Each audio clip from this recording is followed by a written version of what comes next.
Okay, testing 1, 2, 3.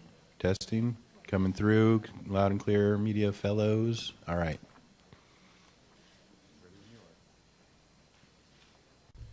Thank you. If everybody will have a seat, we'll get started right now. I don't like podiums, so let me walk around a minute.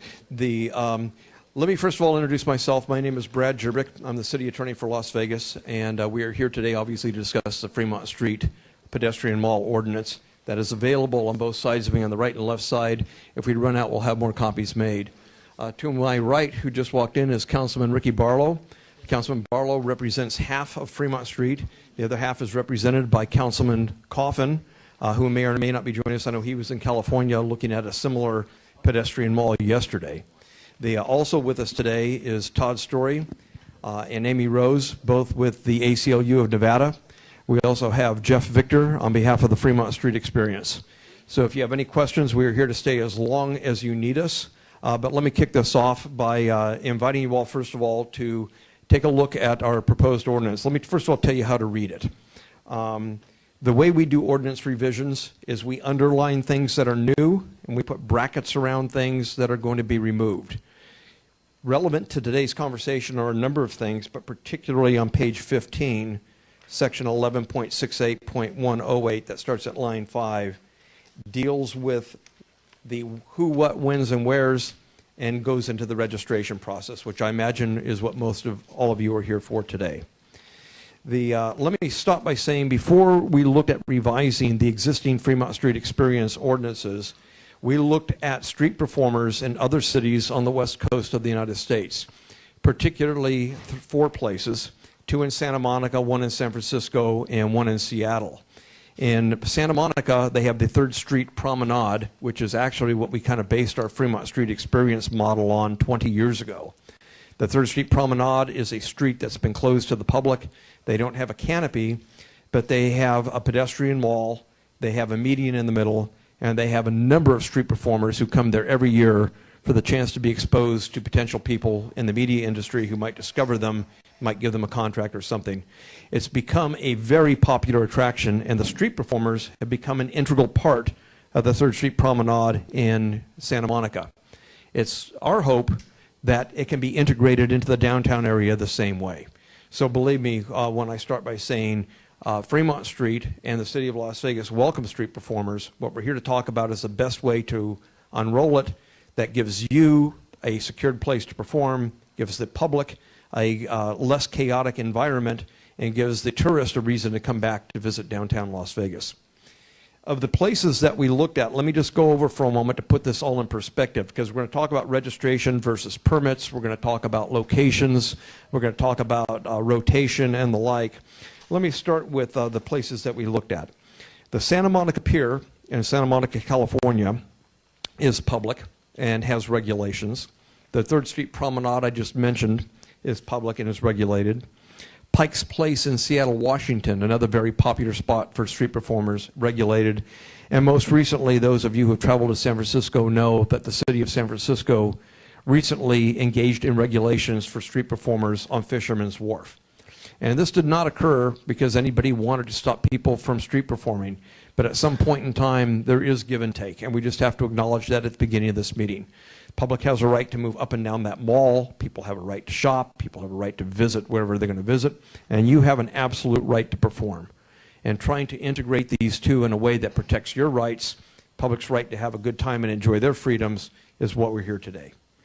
I want to mention, before we get to what the city of Las Vegas is proposing by way of registration, that in each of these other places, they don't have registration, they have permits. And I want to emphasize, we are not, repeat, not asking you to get a permit to perform. We are not charging a price for registration. We are not releasing your information to the Las Vegas Metropolitan Police Department, nor are we doing background checks on you. And I'll repeat that as we get more into registration in a moment. But let me let you know what other cities are doing that we rejected, so you know where we started. In Santa Monica, at the pier, there's a $37 a year permit required January and is processed through the city. At the 3rd Street Promenade, it's $37 a year, and it's also revocable. You need a permit to perform, and it's revocable. In Pike's Place, it's $30 a year. And in San Francisco, it varies. It's $50 a calendar month or $500 a calendar year. And they publicize performance times for the performers. So these are the things that we looked at. And what we decided is we do not want to be in the permitting business. We have no right to pick and choose who gets a permit. We have no right to pick and choose who gets revoked and what the reasons are, and we do not want to be in that business. There is only one reason that permits are proposed in this ordinance right now, and that is because a number of people perform either with painted face or in full costume where we don't know who they are. And there have been allegations over the last several years that from time to time a busker gets involved in a dispute with a patron, and we do not know who they are. We've had a situation where a painted-faced performer used a taser on an individual to collect money. We had situations where somebody costumed held a child while a woman went to an ATM to get money. These are things that I think we can all agree are unacceptable. And if something like that happens and we need to know, then we have the ability to know, and that's the only purpose for permitting. And if you have any better ideas than that today, we're here to hear them. But that is the only motivation behind permits. We're not doing background checks. We're not running you. Everybody has a First Amendment right to be in that mall. And let me state that again. Everybody has a First Amendment right to be in that pedestrian mall. It doesn't matter your age. It doesn't matter your background. You can be a convicted felon. You can be in that mall, and that is your right, and it's not our right to know. We only care if there's a problem, and that's why it's written the way it is, and we tried to be the least intrusive we could possibly be. Second, we looked at performance times, and we looked at what's going on right now in the mall, because the way we divided it up a while ago is we basically told you where you couldn't be. The old ordinance says you can't be within X many feet of a doorway. You can't be within X many feet of an ATM. You can't be within 10 feet of a kiosk. And you can't be within 200 feet of one of the 2 operational stages when the stages are in operation. That's what the current ordinance says. And to be perfectly honest with you, it's very, very difficult to enforce. Because by the time somebody gets to a complaint, the person may be away from the area where they're precluded from being, and no police officer carries with them a tape measure saying what's 9.5 feet versus 10.5 feet, and it's very difficult to enforce. What they did in Santa Monica, and this is where a large part of our idea came from, is they have distance separations between performers of 40 feet. And so that's what we have adopted, is a 40-foot distance separation. And what we have adopted is a rotation system so nobody gets excluded from performing. It is impossible by the size of this crowd to know how many street performers there really are in Fremont Street. Clearly not everybody who performs in Fremont Street is here today. And it varies depending on what time of day it is. It might be as many as 50 to 90 to 100 late at night. It may be as few as just a few during the daytime. Go ahead. I don't mean to interrupt, but perhaps maybe we can address these one at a time. Where you said with the permit system and how many people there are, we've identified 200 performers, and an average night there's 120 to 140. Now, we represent a majority of those as the union. If we had a name tag badge system that they could wear, we could put a number on there that doesn't identify their name to the public. However, if the street performer did something unlawful.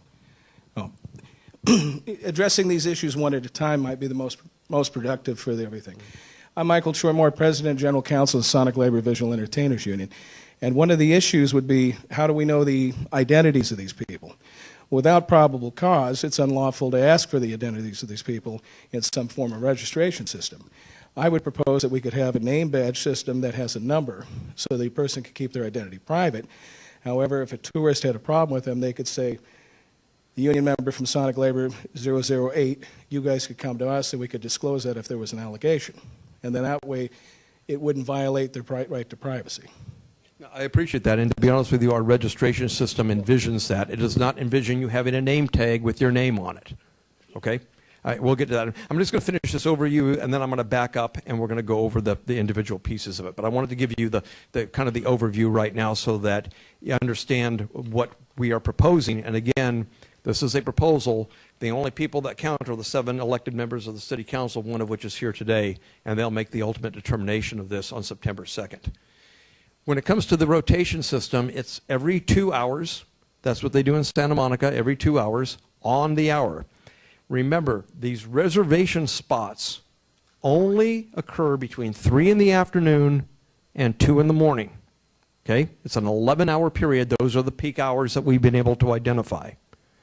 During that period, if you want to be in a reserved area, as detailed on this map we'll talk about in a moment, you have to be registered. If you're registered, your registration will not contain your identity. It will have something more innocuous, but it will say that you are registered so that we know that you're registered. So if somebody says, I want to be in that spot to perform, and somebody unregistered is there, the unregistered person gets kicked out and the person who's registered goes in. So if you want to be registered, that's the way it is.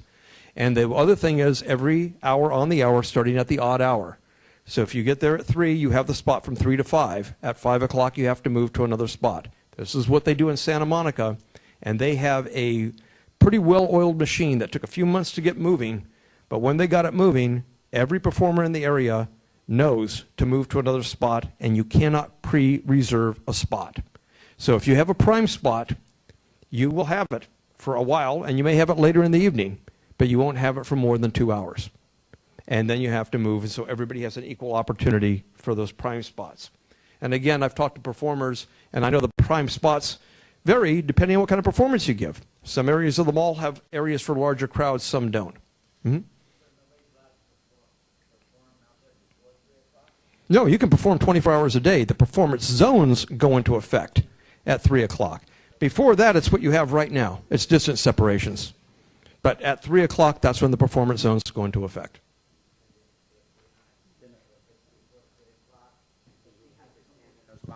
No. Before 3 o'clock, you can be anywhere you want as long as you're 10 feet from a kiosk, 20 feet from a doorway, things like that.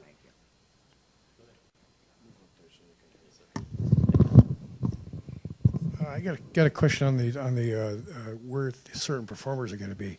Say if I get a spot out there, I get one of the circles, and then some guy with a drum thing sets up right across from me, the bucket drums. Those give me headaches. I never work by them. Mm-hmm. I find another spot down farther to where they're going. What's going to happen then? Are they going to have to move either me or him?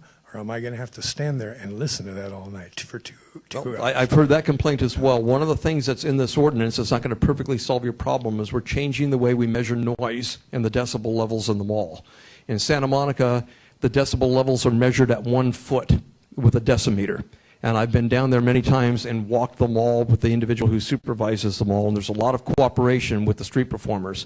There are people that bring full bands, full drum sets and guitars, and they will hold a decimeter within a foot of them. They'll say, turn it down, you're over by this or over by that. The same will apply to the drums. Drums are drums. They're going to always make more noise than somebody just talking, but that's the First Amendment. It doesn't recognize the difference between the two, but we will have a noise limit. Well, I'll be honest with you. When we had one of our first meetings at Fremont Street Experience to discuss this, kind of a kickoff meeting, their offices overlook Slotzilla. And during the middle of the meeting, the drums set up outside the window, and we couldn't conduct our meeting because the drums were that loud. So I understand. Go ahead. What is the decibel level in here? Yes, it is. Okay. Decibel levels in the ordinance. So let me go real quickly to this map that is to my left. And this will be the last part, then I'm going to shut up. I don't want to hear from you. This map was generated by the Fremont Street Experience. It was generated by a program called AutoCAD, so it's exactly to scale. This is an accurate representation of the pedestrian mall as it exists today. On the surface of this map, you will see several things. You will see green circles that come away from these little half circles. The half circles are the kiosks. and the green circle is 10 feet from the kiosks, which is where nobody can be when they're performing, or soliciting, or anything else for that matter. The little round circles that have numbers or letters in them are the performance zones that are proposed. These will be painted on the mall surface. I want to make a correction real quick to the ordinance. I caught it this morning, and I brought it to the attention of the ACLU as well. On page 15, line 21, it says essentially the city shall use its best efforts to provide no fewer than 38 designated locations. We are taking out the words best efforts. We are providing 38 locations, period. So that's 38. When the bands aren't operating or anything else, there'll be 38 6-foot circles on the mall that will either have a number or a letter. The difference between the numbering and the lettering is this. 1 through 27 are performance zones that are available all the time between 3 in the afternoon and 2 in the morning. Those are the ones that you can get at the top of the hour of the odd hour and keep for 2 hours and then move to another one. They will always be there unless there's a special event, and those are very rare. One of them, for example, is New Year's Eve. Fremont Street closes the whole mall that night. That's been going on for 20 years. But just one moment, let me just finish this real quick, and then I'll take your comments because I need to get this out. The other circles have a letter of the alphabet. Those circles are within 100 feet of the permanent stages in the Fremont Street experience. Those are available when the permanent stages aren't in use for a concert or a tour or whatever it is that they do on the stages. When the stages are in use, there's a 100-foot circle that goes out. Right now it's 200 feet. We're reducing it to 100 feet. And within that 100 feet, there can be no street performers during the performance on stage. When it's done, they go back into operation. So the 38 includes the ones within the 100 feet of the stage. There are 11 of them, and they come and go as performances come and go. But as you know, you're out there during the evening, you know how often there's a big performance. They're usually available most of the time. So that's the proposal right now. And with that, what I'd like to do is stop and hear your comments. Brett, before we begin with the comments, we're going to start with this gentleman here. This gentleman was next, and then, ma'am, you were next. I'm keeping track of everyone. So, but before we even go further, I would like to recognize that we have Councilman Bob Beers in the room as well. Councilman, if you would please raise your hand so everyone can see you, please stand. Thank you for being here. And also to my immediate right, we have Councilman Stavros Anthony, also here as well. So just want to let you all know that we do have a number of elected officials in the room and your council representatives here to hear from you. So please share with us your thoughts in that process. So with that, we'll start with the gentleman to my immediate right.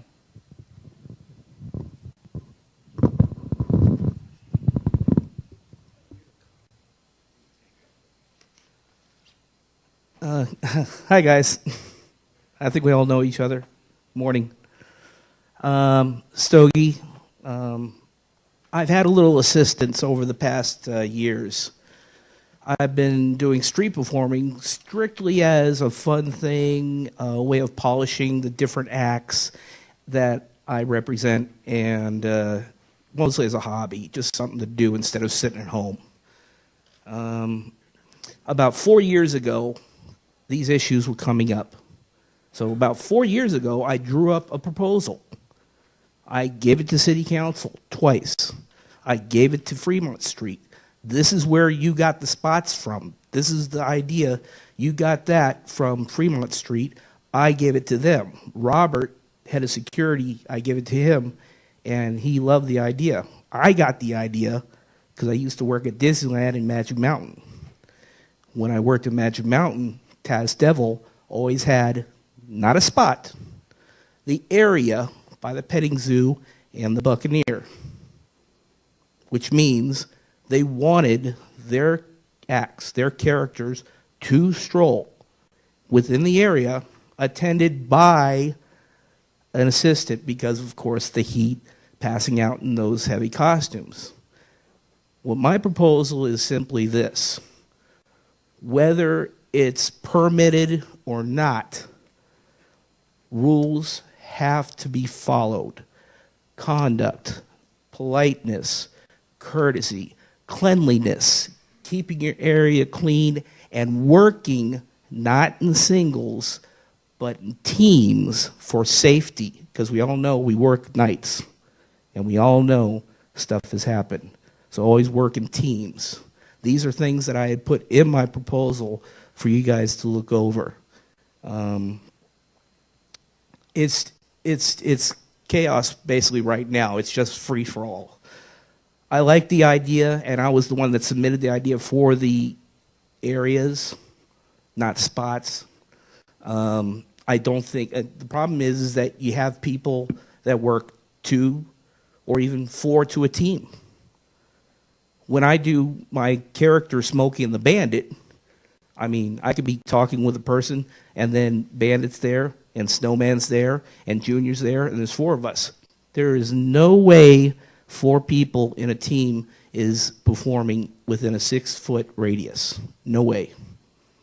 It's very safe, though, because everybody is, working as a team. But I think safety and those other points are really the big issues. Also, this distance between each performer and not disrupting each other. So take a look and give a review, and you're welcome.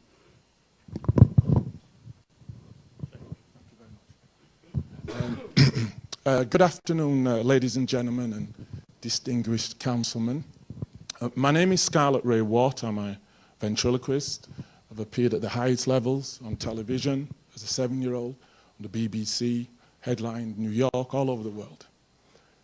Now, I must say, I heard, Councillor, your statement regarding you'd taken the blueprint, literally, from Santa Monica, 3rd Street Promenade, to which I worked for 2 years, and it's a nightmare for performers. It's a total nightmare. You could have looked into what Bourbon Street, New Orleans, have done, and I've worked there. I've worked the pier. So I have toured, and I've been out there on the street as a performer, in the heat. So can you imagine a performer dressed in a costume, or a performer, and you have to move every 2 hours. You have to break down your equipment. That may take you 40 minutes or so to move again. In Santa Monica, they come up to you in the segways, and you literally have to stop what you're doing. And if you overrun by 5 minutes, you get penalized. I have got a permit. I've got old permits from Santa Monica, and they were $36 then, and it does not work. So for this council to use that as a blueprint, that's ridiculous. Now, secondly, as a performer, I respect people who go out there and do it on the ground. They do it on the floor. People can sit in council. I don't see any performers who work the street living in Summerland. We're not millionaires. We do it for a passion. That's why we do it. Somebody like me with my resume, do you think I need to be out there in that type of heat? Really? So, we've got to be frank. And the media who's here, let's be straight with the media. They put stories in the newspapers here about corralling performers. The last I heard, and I've studied English language, that's what you use for animals. This is the type of climate that performers have to endure when they work in Las Vegas. So that's my speech for today. I want to give everybody else an opportunity to speak. But please do not be fooled that Santa Monica and the pier is any quality blueprint that this council, where you pay your taxes, should go off of. Thank you very much.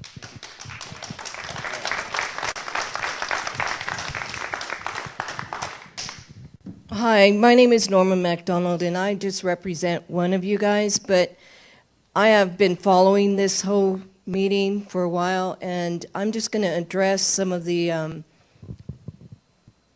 circle that you discussed right now. You said there's 11 that will not be performing areas during the concert times or the stage times.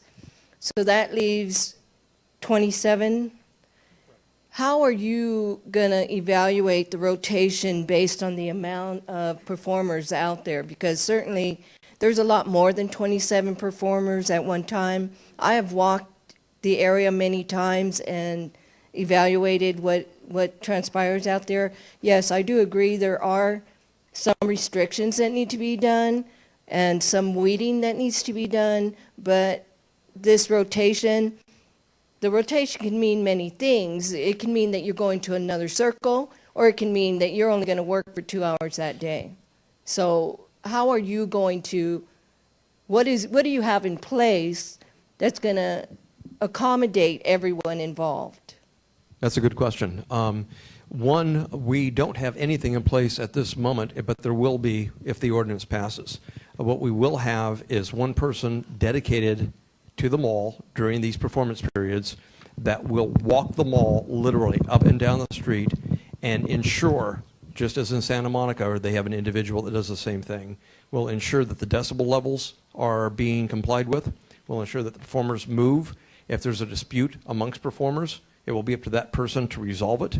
And like I say, I respect everybody's opinion about the Santa Monica model, but we have been down there. We've also met with performers that have a different opinion. But that's what we'll have. We will also have, and we have members of the Las Vegas Metropolitan Police Department with us here today who have told the city that when and if this ordinance passes, if it is amended, they want to be trained as well as to what the new rules are. And we will spend time. And I think you will see an enhanced presence in the pedestrian mall, whether it's city or metro or both.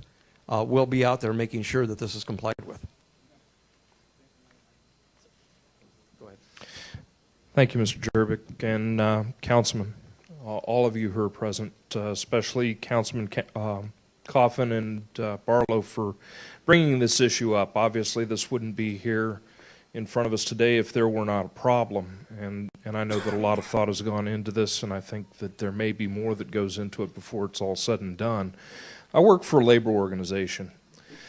I'm not a performer. I am not a busker, and I do not pursue either self-gratification through street performance or earning money through street performance. But frequently, I and members of my organization engage in what would be considered expressive activity as defined in your proposed ordinance. We leaflet, we banner, we engage in certain types of activities that would be regulated and restricted by your proposed ordinance, and we do so with specific targets, targeted entities that may be properties that are on the mall. Recently, the Fremont Hotel. We've engaged in activities that have targeted the Golden Gate, targeted the D Hotel. And for us, the zones are problematic, specifically for that reason. And there are legal reasons behind that. And I think that those are some of the things that, for us as organizations, are problematic with this ordinance because of the fact that we are described as entities that engage in expressive activities. We appreciate what it is that the City Council is trying to do to address the problems that exist downtown. We have no issue with the city attempting to do so, but we're concerned that we're regulated by this and that it will not only inhibit our ability to engage in those activities, that if we engage in the activities as prescribed by the ordinance, that we will be in violation of another type of law. If I can address that for a moment. This meeting is addressed at the street performance component of this ordinance. Nothing in this ordinance addresses or limits expressive activity, whether you are a solicitor or you're engaged in union activity or a picketer or a leafleter or any other type of expressive activity. These performance zones apply only to registered street entertainers. With respect to union activity, whether it's pickets or it's leafleting or organizing, you have all the rights under the First Amendment that existed before, and this ordinance is not intended, nor does it interfere with any of those. And let me state one more thing. For those of you who are labor people here, you're aware of the National Labor Relations Act. Under the Constitution of the United States, this many rights are guaranteed. You can never go below that. That's the form of government we have. But you can go above that. And sometimes Congress or other laws give more rights to groups than otherwise exist in the Constitution. And there are cases under the National Labor Relations Act that absolutely guarantee your right to picket and to organize that we cannot interfere with in any ordinance, and we don't. And so I want to assure you this will not affect your ability to do any of those expressive activities at all. I'm fully aware of the rights that are guaranteed under the National Labor Relations Act. However, we do engage in First Amendment activity as well. And on page 4, line 2 through 7, it describes expressive activity, and I'm just concerned with that definition. Perhaps you and I can meet afterwards, or we can meet, because we have plenty of time between now and the council meeting. I'll love to sit down with you, and if we've got some changes to make, we'll be glad to make them. Yes, my name is. You want to go back and forth on this, and what we'll do is. I'll control it, but I just want to recognize that we do have Mayor Goodman here. Right. Welcome, Mayor. Thank you. I do want to state for the record that under Nevada's open meeting law, if the council were to meet and were to deliberate on anything, we would need to notice and post it. We have a quorum of the council here right now. That does not. Oh, we lost one? Okay. If there were more than a quorum of the council here, as long as there's no discussion between the council members and no deliberation, sitting here and observing this meeting does not violate the open meeting law. And so I just want to state that for the record. So you're welcome to stay and give me your comments at the end. Yes, my name is George Adams, and I'm one of the vendors. We've been a vendor there for about 9 years, so I've seen everything that goes on over there. And actually, we're all here for one thing. We don't want the hand that feeds us, which is the tourists, to bite us. And right now, reputation is everything in downtown, because the more better the reputation, the more tourists come downtown. And that's what we're all after. I have no problem with any of the people that are here. They always seem to act accordance to what they're supposed to do, except for a few. And that comes down under the heading of noise. I have had street performers that come right next to my kiosk and play drums that they get from Walmart, and the echo from the concrete to the echo that's around us, we cannot do anything because of the noise. And we go up there and we politely tell them, would you please move? And they're very belligerent. They say, we have a right to be here. I said, we have a right also to hear what our customers have to say. We cannot get that across because they play it so loudly that you cannot interpret anything.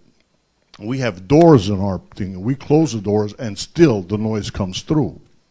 So what do we have an action to do is I call to the police department. And when I called at the police department, they do have them moved. Yes, they do, because they're disturbing my peace. And that is my biggest problem. Next, there is another problem. There's people that solicit it. They walk out from the buildings that they rent, not from the vendors, but from the building itself. I'll name one of them is Viva Las Vegas. It's a liquor store. They have people that sell real estate there. They come out past my place, around it, they go 40 feet, and it's very aggravating because all of a sudden the people run away from them, all right? And when they run away from them, they cause my business to go down. They actually, not one, there's 4 of them. They go around. I went to them and I says, please, look, 15 feet is enough from your building. You have a lot of public that goes there. They say yes, but 2 hours later, they're doing it back again. So the 2 issues that I have here with the city council, which I really appreciate that this is happening. All the vendors here that I know, they're always perfect gentlemen, always keep in line, always do what they're supposed to do. I have no problem with them. The problem is when there's a singer or when there's a drums, it gets so aggravating that it's bad. All the rest of the singers that with the microphones, they're very polite. They play lower. but just one out of all of them, maybe two, sing beyond what they're supposed to do. They put the microphone as loud as they can and sing as from the top of their lungs. I think if they don't use the microphone, they can do just as well. That's how high their voices are. But the rest of them, the singers, like there's a couple of people here that sing and play guitar. They keep it low. They keep it fine. And that's not the problem. The problem is just the few. And when I called for them to come over with the box to measure their distance, they don't have one. They have to rent one. And by the time they come down, they lower the music down. They see it happening. So that's the reason I'm here. Now, Jeff his hands been tied a lot of times. And I guess Jeff appreciates this also, because this agenda became to a point where it's at now. And I applaud the city for what they're doing. And let me just say this, Brad. I need everyone to keep their comments to a minimum. We have a lot of people that we need to get through, so just please keep your comments to a minimum. And when you ask your question or you state your concern, you may feel free to go ahead and take your seat so that we can get more people in, so that we can continue to describe what your issues are. Thank you. Yes, sir. How you doing? My name is Jonas Ford, and I am a bucket drummer and a street performer as well. I've been doing it on and off for the last couple of years now. And first of all, I'd like to thank the council actually I appreciate, them taking action, because there are, some rules and stuff that need to be in place, because it is a chaotic environment right now at nighttime. I totally agree. However, there is a certain amount of action that needs to be taken, but needs to be considered on how it's being taken. Like, first and foremost, I have worked on the Santa Monica Pier, and I've worked out in Santa Monica before, and it is chaotic. It's not the model system that you think it is. For all performers. I've performed out there for about a year and a half or so, and it is not the model system. It really isn't. It is chaotic as well. It's like an organized chaos, if you would say. And but it doesn't work for everyone. It's cool for certain performers. They have no problem, but it does not work for everyone. Me being included in that, when I did perform down there. I have a lot of equipment that I use, that I set up, and tear down and set up time takes a good amount of time for me. So if we were to rotate every 2 hours, that's not 2 hours for me. That is about an hour, 15 hour, 20 minutes for me total of performance time, and that just won't work. It won't work, and it's not just for me, but that's for other performers who also have a lot of equipment that they set up and tear down too as well. And it just wouldn't work, because not only is there way more performers than 27 spots, it's not guaranteed that you're going to another spot. You're not working for the rest of the day if you come out there, and it's just not going to work. And I know that firsthand, because I worked out there and I know how it is. And yes, I can get a little loud sometimes, and I do apologize for that. But I'm very cooperative. Anytime I have police or I have security come up to me, I'm very cooperative. I never give anyone a hard time. I've actually encountered with some of the Metro police back there before, and they can attest that I'm very cooperative. I can't speak for all bucket drummers, but I know for myself I'm very cooperative and I can't get loud. However, it just won't. The rotation, just won't work. Registering is fine. I'm totally fine with that. I'm sure a lot of people are, but the rotation, that's just one thing that just will not work. So, thanks. Good afternoon. My name is Gregory Poindexter. I'm known as GP Entertainer. I'm also known as Rick, or Rick James, because I used to work out at nights.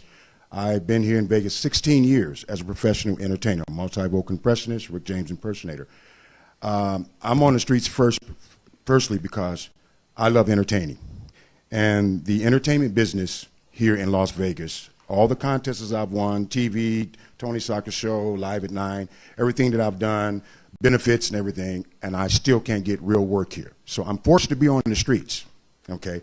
But I love to entertain. And we bring, my partner and I, we bring a top quality, classic, soul, pop, blues, jazz, country. We have a wide journey of what we do. And people like what we do. I agree with the English name. This rotation thing, it's just not going to work. I think we need to find another way here in Las Vegas to deal with that. Me being on the streets is my life now. I don't make money another way because the doors in Las Vegas won't open for me. You can Google me, GP Entertainer, see my videos or whatever, see the quality, the type of quality entertainment that I bring. I don't agree with the spots, it's fine. The rotation, I myself personally, I don't think it's going to work. It's definitely not going to work for me. I have equipment as well that I bring out, and I bring out top-notch professional equipment. I try to go with the ordinances. Sometimes I might get a little loud too with my PA folks. You know, I know it's 70 decibels at 50 feet. Sometimes I get 73, 75. I have my own meter as well, so I check myself.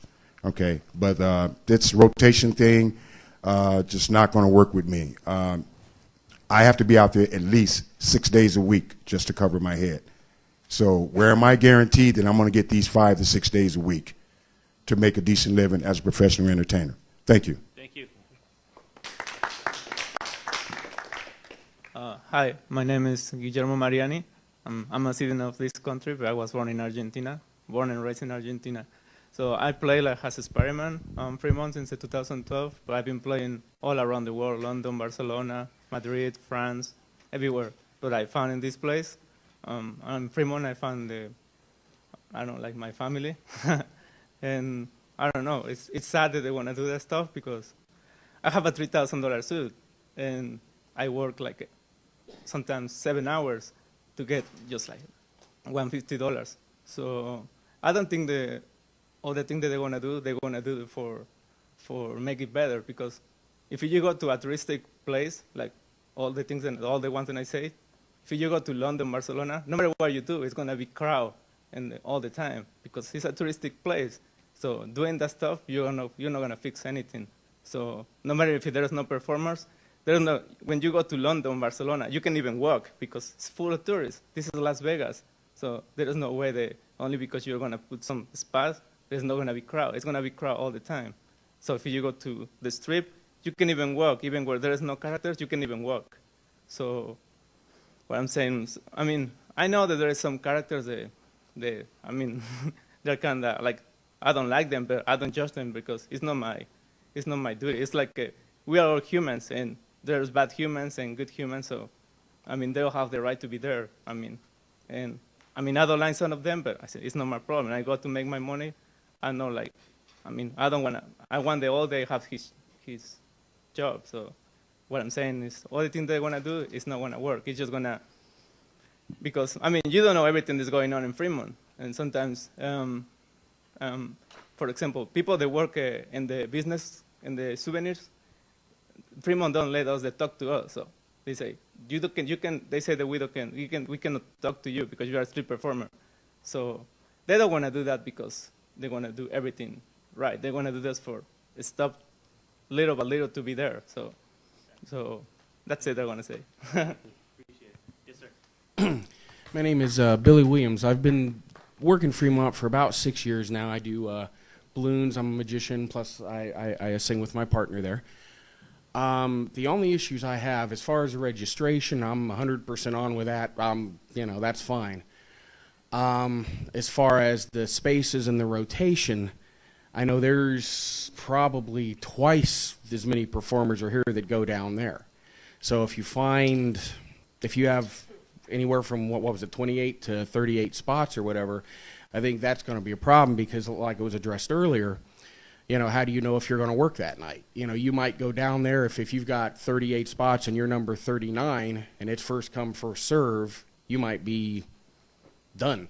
Because I was reading I went into some of the street performer forums in Santa Monica, and there was a magician there that said he's been in Santa Monica for like 3 years, and he used to work, well, actually no longer than that I think. Yeah, it had to be because of the ordinance, but he said that he used to work like 5 days a week, no problem. Now he said he feels lucky if he gets 1 day a week.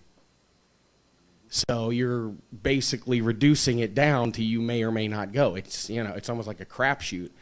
But also my other problem, if you're in a spot, let's say you get into a spot, you're there 10 minutes. If you have, say, a medical condition where you have to go to the bathroom, because I do sometimes, if you have to go to the bathroom and I'm in that spot for 15 minutes, do I lose that spot because I have to go to the bathroom? Oh, okay. So is there like a reservation part of that, or? Again, I'll wait for all of your comments, but I'm writing this down. Oh, I'll okay. come back to it when you're done. Okay. So that was one thing, and I know it seems kind of trivial, but it is a serious problem. See what else was. Oh yeah, the main thing I wanted to find out. I know that the panhandlers with the signs, they're not regulated. Now, some of the panhandlers, they actually look decent, but some of them not so good. So let's say I'm in a spot, and because the panhandlers aren't regulated, I get 2 really bad ones on either side of me. Then I'm stuck in that spot, and that looks bad on me. That looks bad on what I'm doing, because when I go down there, I dress like this or better. I always have a suit on, sometimes even a full zoot suit. So I never look bad. I always stay professional. I always try, because I truly, honestly believe, and this may sound kind of stupid, but I represent myself, Fremont, and the city. I always try to represent in a very, very positive light. And anybody that's been down there as long as I have will tell you that. And thank you very much. Thank you. And I will answer your question. And go ahead and clap. We appreciate you representing yourself, Fremont Street, and most importantly, the city. We appreciate that. Just to eliminate the redundancy, the rotation, we have it written down. All right? So if you're going to come to the microphone, please don't repeat what someone else has said, because we do have it written down. So I'm constantly hearing the rotation doesn't work. So we got it loud and clear. Thank you. And let me go just a step further. This is being recorded, and it will be rebroadcast later on Channel 2, but I'm having the whole meeting taped so that none of your comments will be lost, and we will be listening to it. And if we need more meetings, we'll do that too. With that, go ahead, sir.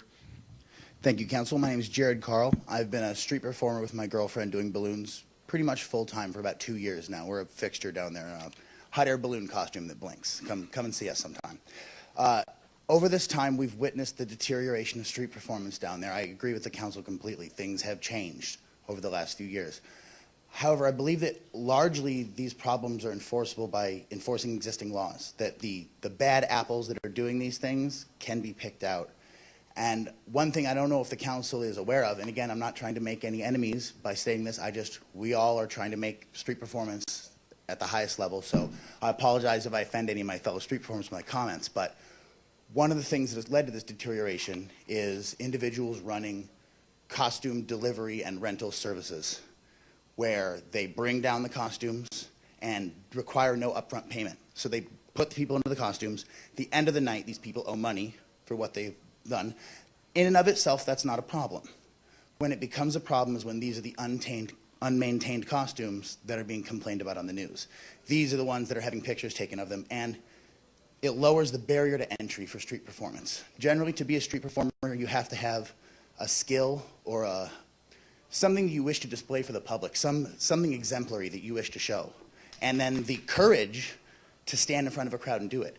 When it becomes a job that is cast for on Craigslist, and you get people answering ads and showing up not knowing what they're doing, being put in a costume and put outside, they're not performers. They're not doing it for the right reason. They're doing it for money. They may not know the right reasons, and that's when you get approaches for money. That's when you get aggressive people that feel like they're owed, rather than people that feel like, if I shine, you'll wish to reward me. If I do an amazing job, I don't have to ask for a tip. You'll want to give me one, and if you don't, that's fine.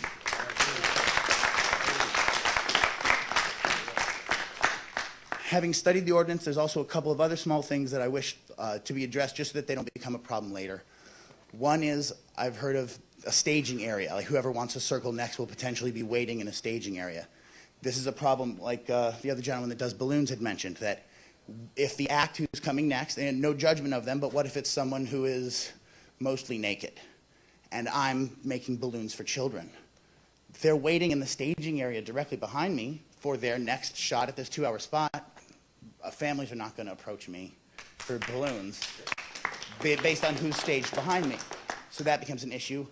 The overlap between panhandlers and street performers is larger than people realize. It's a Venn diagram. So when we make these rules, there's a good 20 or 30 people that will not be in costumes. They will instead have cardboard signs, and we have a new problem to deal with, which is possibly more unseemly.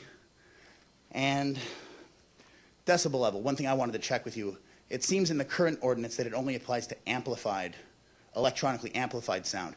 It seems as though you're saying now it will also include acoustic. Everything. Okay, so in, like acoustic sounds like bucket drums or school drums, those will also be. Correct. Your own Okay. voice, modulated or not. Okay, that's one thing that I wanted to do. And like I said, the overlap with expressive activity. Will we, by creating rules that only apply to a subset, drive other people? Like, as a silly example, but does it bypass the rules, what keeps a guy in an Elmo costume from saying cardboard sign? New ordinance put me out of work. I'm a homeless Elmo. Now, technically, he's not street performing. Now he's a panhandler. Right. I'll address that too. And has bypassed the rules. I'll address it. Thank you. Good afternoon. My name is Brandon Summers. I want to just say thank you for taking the time to listen to these matters. So it seems the city has taken a look at Santa Monica as the example to use those kind of rules for Fremont Street. However, it's been clear from the other performers, they said those rules are far from perfect. Santa Monica has gotten away with their licensing scheme and performance spot rotation because no one has challenged it yet. In the Ninth Circuit Court of Appeals, court has already said that street performance permits are really no good, and you can find that in Berger versus City of Seattle from 2008. I don't think performance zones and spot rotation is a good idea because it's totally arbitrary and there are no metrics to support its implementation. And its enforcement is going to be impossible. Can you imagine a police officer standing at these designated locations with a clipboard and a sign-in sheet and a stopwatch? I certainly can't.